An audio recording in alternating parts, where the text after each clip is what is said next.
The Russian occupier has started to commit all its units. Today is May 8, 2026, and we have a review of the latest events on the Eastern Front.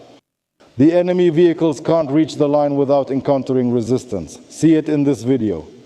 Let's go!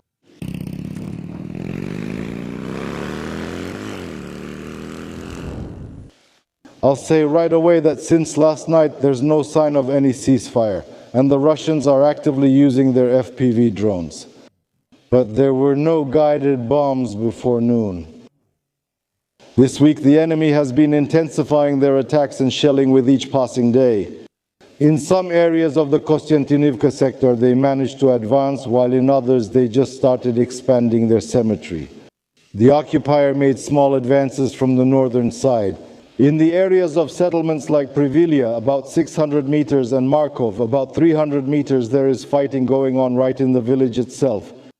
Chasiv Yar remains unchanged. Despite the fact that it's very important for the enemy to push Ukrainian forces off this height, they are not succeeding at all.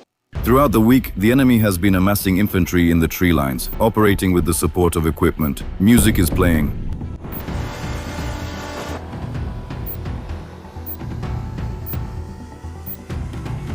Units of the 24th Brigade and adjacent units are disrupting assaults, destroying enemy groups, and striking at their logistics.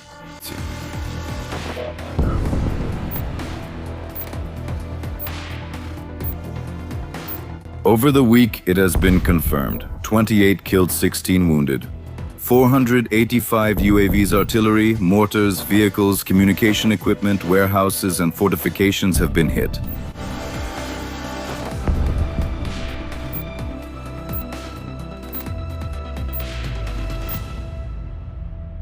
The occupiers managed to advance about 2 kilometers between Oleksandro Shultin and Ivanopilia.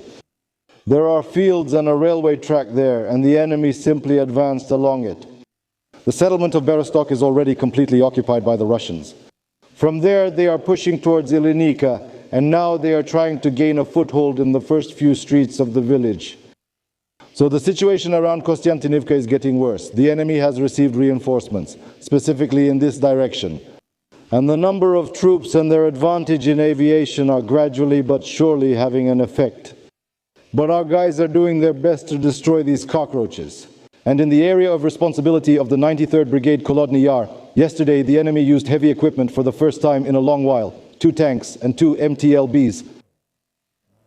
I'm not even mentioning the constant rides on motorcycles. So the enemy is gathering in Novolinivka and Poltavka and moving towards Rusin Yar. This time the MTLB and 1 tank, as well as all the motorcycles, were destroyed. 1 tank escaped, and they didn't even cross the line of contact.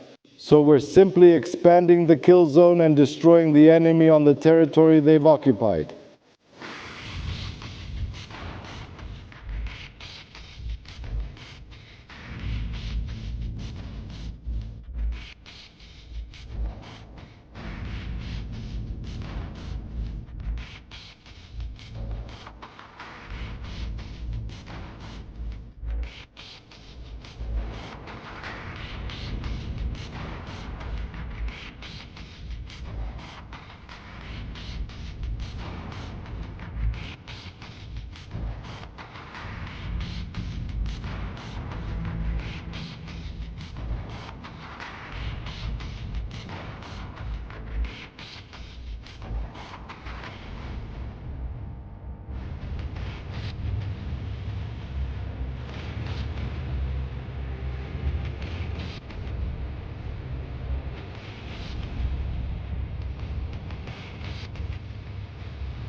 In the Sofiivka area, the enemy also advanced a little, but the Azov fighters are dealing with them there. So as you can see, it's very hard to hold back the enemy for long. When endless kamikaze attacks keep coming at us, the outskirts of Kostyantynivka are just littered with Russian corpses.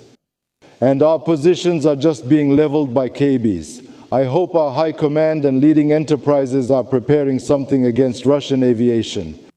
There will be nothing left to launch bombs and missiles from. Then we will win much faster. And that terrorist attack carried out by the Russian occupier in Kramatorsk simply erases any notion of humanity, which they never had anyway. 3 high-explosive aerial bombs hit residential neighborhoods during rush hour. Dozens of dead and wounded, torn bodies, heads on the sidewalks. Piles of severed legs were collected separately. People burned alive in their cars.